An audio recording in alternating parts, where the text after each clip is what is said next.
Hi students, here I have the next chapter from your book. This is the fifth poem titled The Rime of the Ancient Mariner, written by Samuel Taylor Coleridge.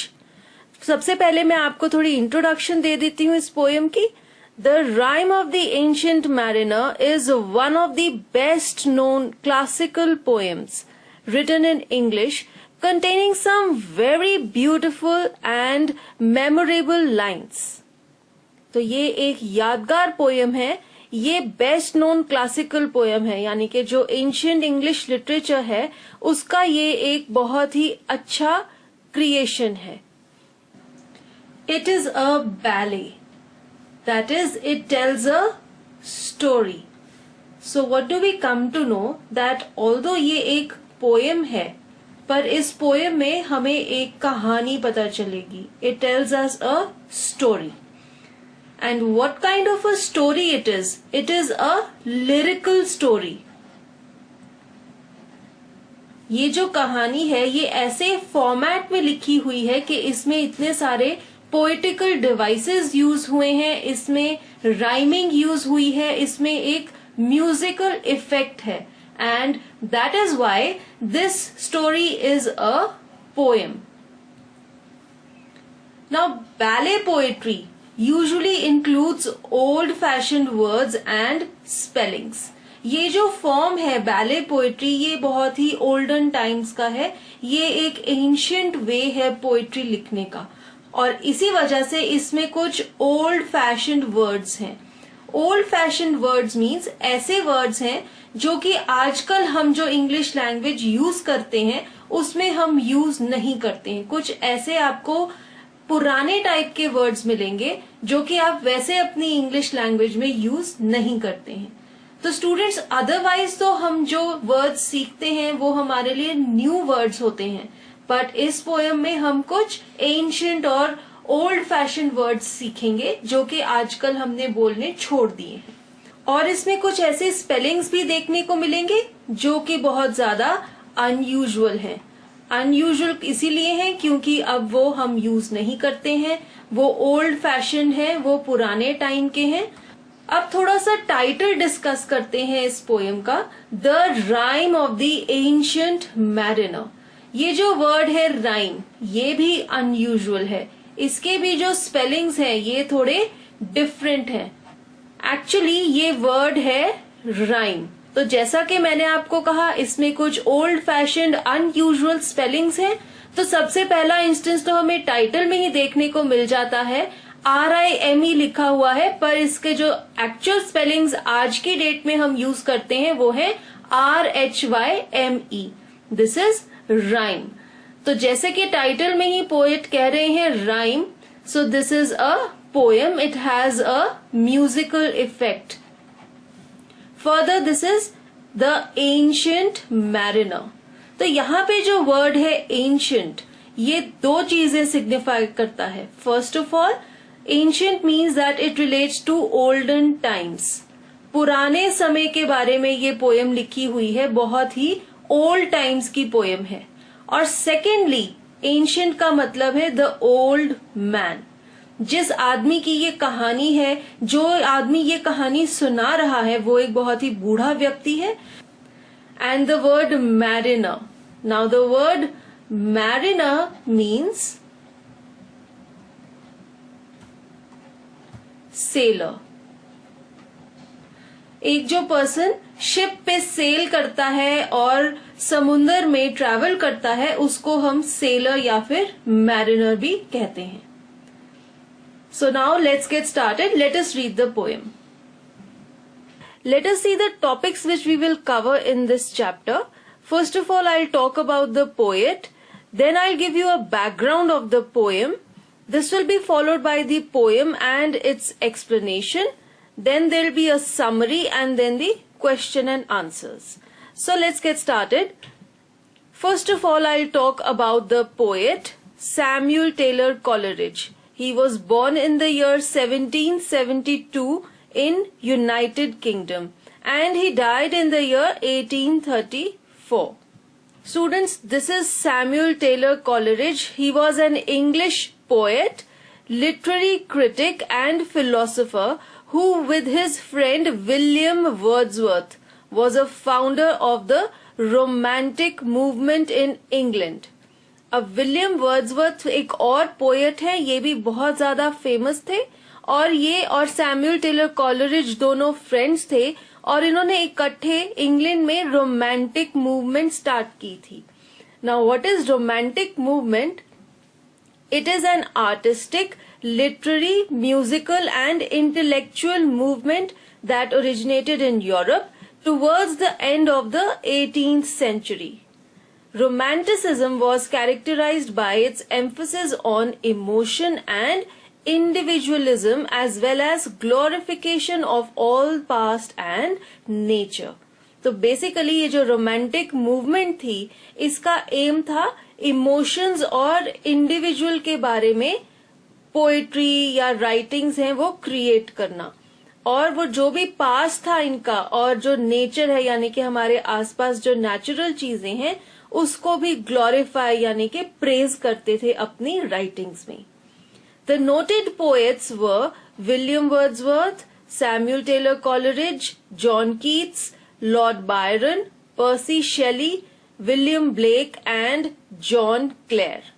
तो अब ये जो romantic movement थी उसके जो famous या बहुत he noted poets से जो मेंबर्स थे उनके नाम यहाँ पर दिए हुए हैं. तो एक तो इन्होंने ये रोमांटिक मूवमेंट स्टार्ट की थी इंग्लैंड में and he was also a member of the lake poets. Now what do we mean by lake poets? The Lake Poets were a group of English poets who all lived in the Lake District of England.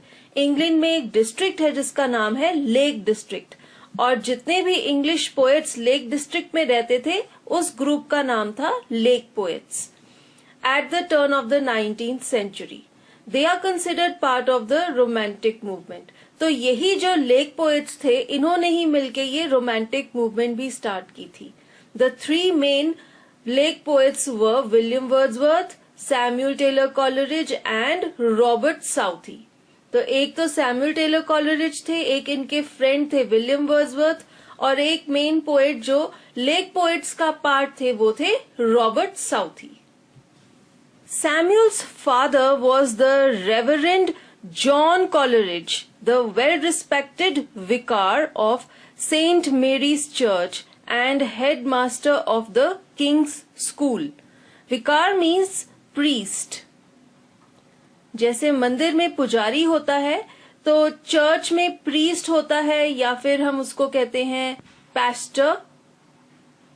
तो Samuel Taylor Coleridge के जो dad थे वो church में priest थे और साथ ही साथ वो हेडमास्टर भी थे किंग्स स्कूल के.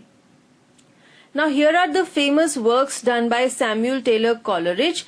His famous works are The Rime of the Ancient Mariner, which we will be reading ahead, Kubla Khan, Biographia Literaria. It is also called Biographical Sketches of My Literary Life and Opinions. This is an autobiography of the poet which he published in the year 1817 in 2 volumes. Now let us see the background of the poem. The poem is considered to be one of the greatest poems of English literature. It is written in the form of a ballet. Just now I had told you ballad means that it is a story written in the form of a poem. It consists of 625 lines. So it is very long. It is very lengthy, which have been put in 7 parts. And in this chapter in class 10th, you will be going through the first and the second part of the poem. It is based on the dream of a friend of the poet. It is a rhyming poem about an old sailor and is set in the olden times. It is a story of sin, punishment and redemption of this ancient mariner. sin का मतलब कि ancient mariner ने एक कोई गलत काम किया था जिसको हम sin कहते हैं और फिर उसको उसकी क्या सजा मिली और कैसे उसने अपना जो गिल्ट है उसको खत्म किया, उसने अपनी सजा पूरी की, ये कहानी है ये एंशिएंट मैरिनर की इस पोएम में. The poet conveys the message. Now this poem conveys a very important message that those who harm and torture others can never have peace of mind.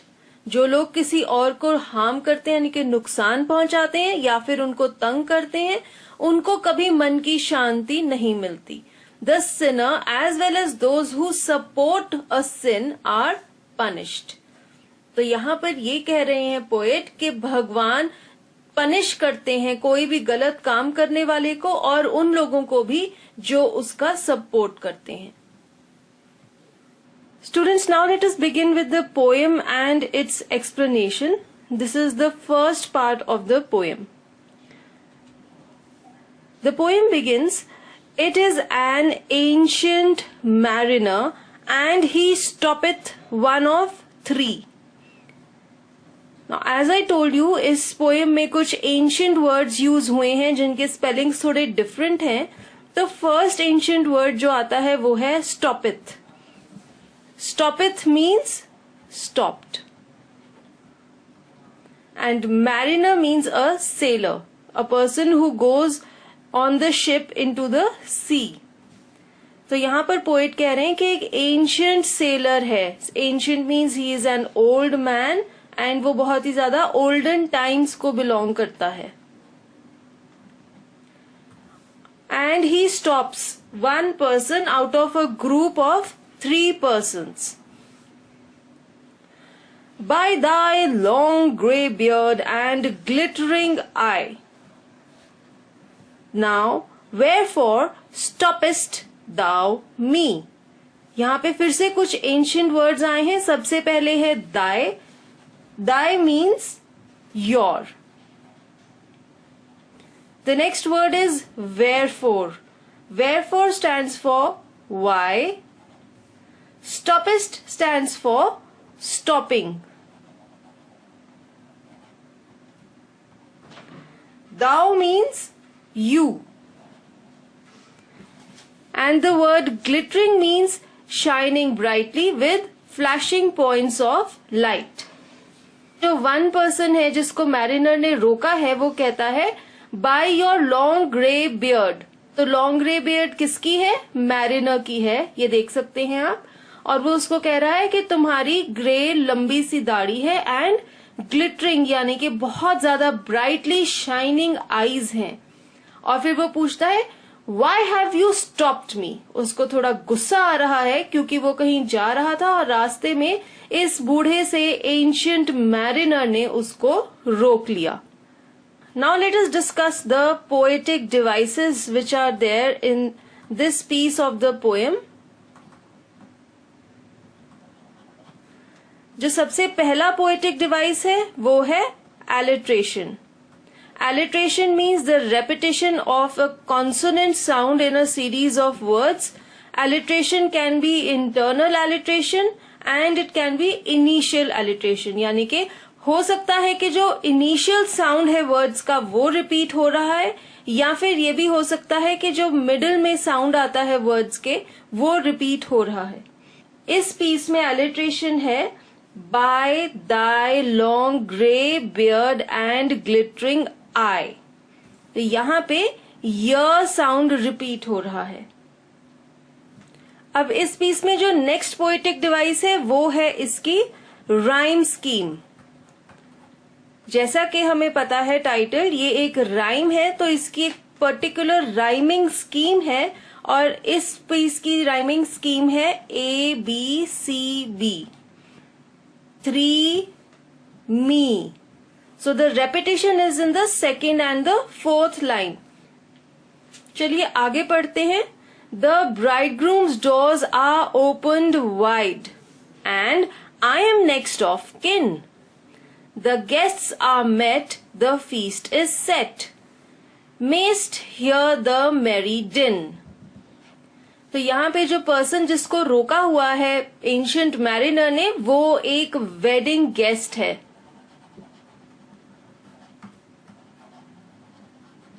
और वो मैरिनर को कह रहा है कि जो ब्राइड ग्रूम है, जो लड़का है जिसकी शादी होने वाली है, उसके घर के दरवाजे खुले हुए हैं because they are ready to begin the wedding celebrations. और वो कहता है कि मैं नेक्स्ट ऑफ किन हूं, यानी कि मैं उसका बहुत क्लोज रिलेटिव हूं, मेरा उस वेडिंग में प्रेजेंट होना बहुत जरूरी है। फिर आगे वो कहता है सारे गेस्ट आ गए हैं और फीस्ट यानी कि जो डिनर है वो भी सेट हो गया है। मेस्ट का मीनिंग है मे,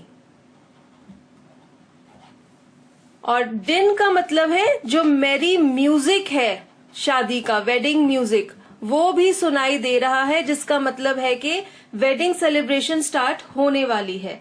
तो वो जो पर्सन है जिसको रोका है मैरिनर ने, वो कहता है कि मैं एक वेडिंग गेस्ट हूं, मुझे जाना है और मेरी प्रेजेंस बहुत जरूरी है क्योंकि मैं जो लड़का है जिसकी शादी हो रही है उसका एक बहुत क्लोज रिलेटिव हूं। सब गेस्ट आ गए हैं और फीस्ट भी लग गया है, डिनर भी सेट हो गया है और जो वेडिंग म्यूजिक है वो भी बजने लग गया है और वो सुनाई दे रहा है।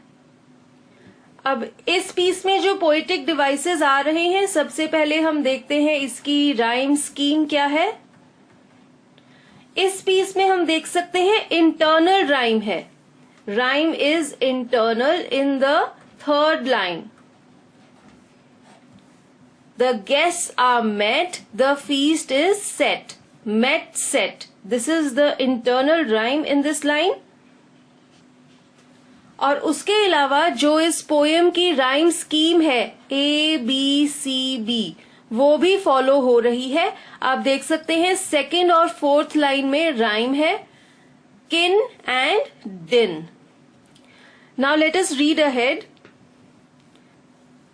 He holds him with his skinny hand. तो ये ही कौन है? ये सेलर या फिर जो एंशियंट मैरिनर है उसकी बात हो रही है। पोएट कह रहे हैं कि वो जो वेडिंग गेस्ट है उसको पकड़ लेता है अपने स्किनी हैंड से। स्किनी हैंड मीन्स वो बहुत ज्यादा थिन है, बहुत ज्यादा पतला है, लेकिन उसके हाथों में बहुत ज्यादा स्ट्रेंथ है। वो कस के इस वेडिंग गेस्ट को पकड़ लेता है और उसको रोक लेता है वेडिंग में जाने से। और फिर वो कहता है there was a ship quoth he. Now here quoth is also a difficult word, इसका मीनिंग है said. So the ancient mariner says there was a ship. Now इन दो लाइंस में हमें पता लगता है कि जो एंशियंट मैरिनर है वो फोर्स के साथ जबरदस्ती इस वेडिंग गेस्ट को रोक लेता है और वो उसको अपनी स्टोरी बताने लग जाता है। वो उसको कहता है देयर वॉज अ शिप, तो वो उसको कोई पास्ट की कहानी सुनाना शुरू कर रहा है। Hold off, unhand me, grey beard loon, eftsoons his hand dropped he. अब इसमें सबसे पहले कोई कह रहा है होल्ड ऑफ, यानी कि जो वेडिंग गेस्ट है वो एकदम से रिटेलिएट करता है, वो अपोज करता है इस सेलर को। वो सेलर को कहता है कि मुझे छोड़ दो। जो यहाँ पे हमें पता लगता है कि सेलर उसको होल्ड कर लेता है अपने स्किनी हैंड से, तो यहाँ पर हमें पता लगता है कि वो जो वेडिंग गेस्ट है वो रिवोल्ट करता है। वो सेलर को कह रहा है कि मुझे छोड़ दो, अनहैंड मी। अनहैंड मीन्स कि जो तुमने मुझे कस के अपने हाथ से पकड़ा हुआ है उसको छोड़ दो, रिलीज कर दो मुझे। और फिर वो उसको कहता है grey beard loon. Loon means a mad person. So this wedding guest addresses the sailor as a loon, as a mad person. वो उसको कहता है कि तुम पागल हो जो तुमने मुझे इतनी जोर से कस के पकड़ा हुआ है और मुझे छोड़ दो।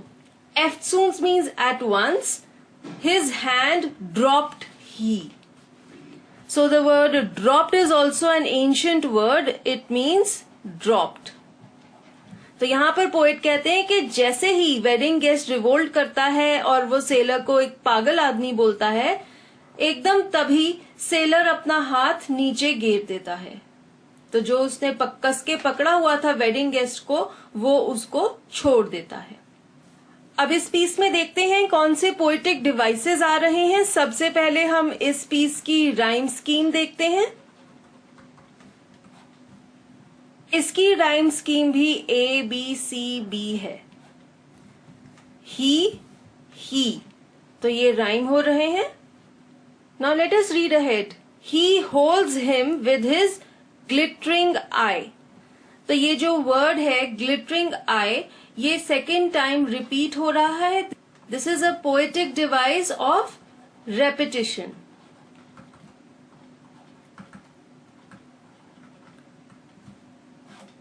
पोएटिक डिवाइस ऑफ रेपिटेशन का बेसिक पर्पस ये होता है, किसी चीज को जब आप एम्फसाइज करना चाहते हो, तो हमने पहले भी एक जगह देखा था ग्लिटरिंग आई यूज हुआ है, और ये दूसरी बार है कि पोएट कह रहे हैं ही holds him with his glittering I. Now who is he is the seller, और वो किसको पकड़ रहा है अपनी ग्लिटरिंग आई से? वेडिंग गेस्ट को। The wedding guest stood still. तो अब जैसा कि सेलर ने अपना हाथ तो छोड़ दिया है, उसने जो वेडिंग गेस्ट को कस के पकड़ लिया था, लेकिन अब पोएट कहते हैं कि उसकी जो आईज हैं, जो ग्लिटरिंग शाइनिंग आईज हैं सेलर की, उन्होंने वेडिंग गेस्ट को जैसे कि कैप्चर कर लिया है, हिप्नोटाइज कर लिया है, क्योंकि वो वेडिंग गेस्ट वहीं पर खड़ा हुआ है चुपचाप। And lessons like a 3 years child. The mariner hath his will. तो इन दो लाइंस में पोएट कह रहे हैं कि जो वेडिंग गेस्ट है वो चुपचाप खड़ा होकर मैरिनर की बातें सुन रहा है, जैसे कि एक 3 साल का छोटा बच्चा खड़े होकर किसी की बातें सुनता है। The mariner hath his will. Hath का मीनिंग है has. तो फाइनली जो मैरिनर था, उसने जो चाहा था वो ही हो रहा था। Mariner wanted that the wedding guest should listen to him, and now finally although he has left him, still his eyes have captured him and he is being hypnotized and he is standing there and listening to the mariner. And so finally जो mariner चाहता था वो ही हो रहा है। Wedding guest एक 3 साल के छोटे बच्चे की तरह खड़ा होकर उसकी बातें सुन रहा है। अब इस पीस में देखते हैं पोएटिक डिवाइसेस कौन से आए हैं। सबसे पहले हम देखेंगे इस पीस में फिर से एलिट्रेशन यूज हो रही है।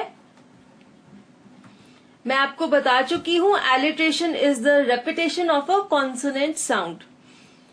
तो यहां पर एलिट्रेशन यूज हो रही है ही होल्ड्स हिम। जो ह साउंड है वो रिपीट हो रहा है। सेकेंड पोएटिक डिवाइस मैं आपको बता चुकी हूं, वो है रेपिटेशन का, और यहां पे ये वर्ड्स ग्लिटरिंग आई रिपीट हो रहे हैं इस पोएम में। थर्ड पोएटिक डिवाइस जो इस पीस में है वो है simile.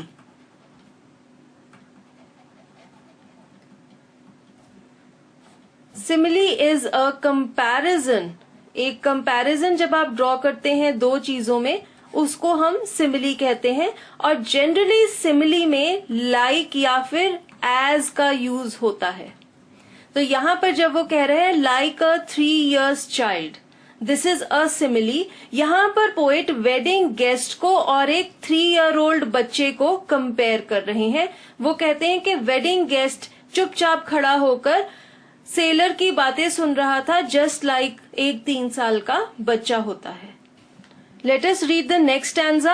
The wedding guest sat on a stone. He cannot choose but hear, and thus spake on that ancient man, the bright-eyed mariner. अब यहाँ पे एक unusual word है spake, which is spoke. तो यहाँ पर पोएट कह रहे हैं कि जो वेडिंग गेस्ट था वो चुपचाप एक स्टोन के ऊपर बैठ गया, और उसके पास और कोई ऑप्शन नहीं थी just to sit there and listen to this mariner. और जब वो चुपचाप बैठ गया तो जो एंशिएंट मैन है, जो सेलर है बूढ़ा सा, वो बोलने लग गया, और वो फिर से एक बारी कहते हैं the bright eyed mariner. Again the poet is referring to the bright eyes of the mariner. अब इस पीस में पोएटिक डिवाइसेस देखते हैं। सबसे पहले तो इसकी राइम स्कीम क्या है। इसकी राइम स्कीम भी ABCB है, आप देख सकते हैं, हियर मैरिनर। तो फिर से यहां पर राइम हो रहे हैं ये दो words. There is one more poetic device used in this piece, that is repetition. जब हम आगे जाएंगे पोएम में तो हम देखेंगे कि ये जो वर्ड है ब्राइट आइड मैरिनर, ये भी रिपीट हो रहा है। So the poet is repeating both of these phrases. He's saying glittering eye again and again, and he's also saying bright-eyed mariner because he wants to lay stress on the bright eyes of this old sailor. Let us read further. The ship was cheered, the harbour cleared. Merrily did we drop below the kirk, below the hill, below the lighthouse top. तो अब ये ancient mariner है, अपनी story continue करता है। वो कहता है द शिप वॉज चीयर्ड, यानी कि सब लोग शिप को गुड बाय कह रहे थे और उसको all the best of luck wish कर रहे थे जब वो शिप हार्बर से निकली। और वो कहता है शिप को सेल करने के लिए हार्बर को खाली कर दिया गया था। Harbour was cleared so that the ship could start sailing. And he says merrily did we drop. तो कहता है बहुत खुशी खुशी हमारी जो शिप थी वो समुन्दर में चली गई। ड्रॉप हियर मीन्स के हार्बर से निकलकर सी में उनकी जो शिप है वो सेल करने के लिए निकल पड़ी। Below the kirk, kirk means the church, below the hill, below the lighthouse top. तो वो कह रहा है कि जहां पर उनकी शिप थी हार्बर में, वहीं पर ऊपर एक पहाड़ी थी जिसके ऊपर एक चर्च था और वहीं समुन्दर में लाइट हाउस भी था। तो यहाँ पर सेलर सीन डिस्क्राइब कर रहा है उस हार्बर का जहां से उनकी शिप सेल करना शुरू हुई थी। वो कहता है कि वहां पर पहाड़ी के ऊपर एक चर्च था और वहां समुन्दर में एक लाइट हाउस भी था। Okay students, now let us see the poetic devices which are used in this piece. The first one is, there is an internal rhyme.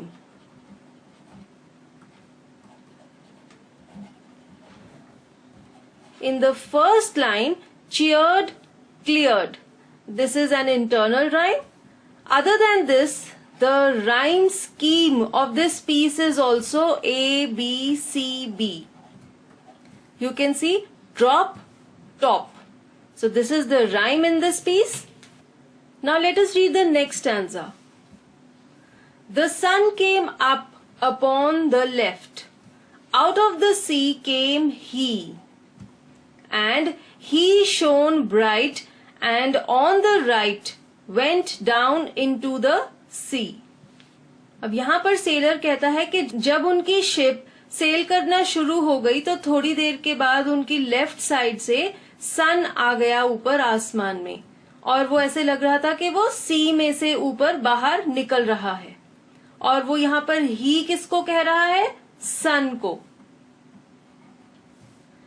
और फिर वो कहता है he shone bright, so he is again the sun. वो कहता है कि सन बहुत ब्राइट शाइन कर रहा था और फिर थोड़ी देर के बाद वो राइट साइड पर समुन्दर में वापस चला गया, यानी कि सन सेट हो गया। अब इस पीस की भी जो राइम स्कीम है वो फिर से ABCB ही है। हम देख सकते हैं ही सी ये राइम हो रहे हैं। There is another very important poetic device which is used in this piece, that is called personification. Personification का मतलब ये होता है कि किसी नॉन लिविंग थिंग को ऐसी एट्रीब्यूट्स देना, लिविंग बीइंग्स की तरह उसको ट्रीट करना। तो यहाँ पर जो नॉन लिविंग थिंग है वो है सन, और जब वो सन को ही कह रहे हैं तो वो उसको पर्सोनिफाई कर रहे हैं। This is a poetic device. Another poetic device which is used in this piece is of repetition. आप फर्दर देखेंगे पोएम में कि ये जो सेंटेंस है, out of the sea came he, this is repeated many times in the poem. Also this sentence went down into the sea. This is also repeated. So there are two instances of repetition in this piece. Out of the sea came he and went down into the sea. Now let us read the next piece.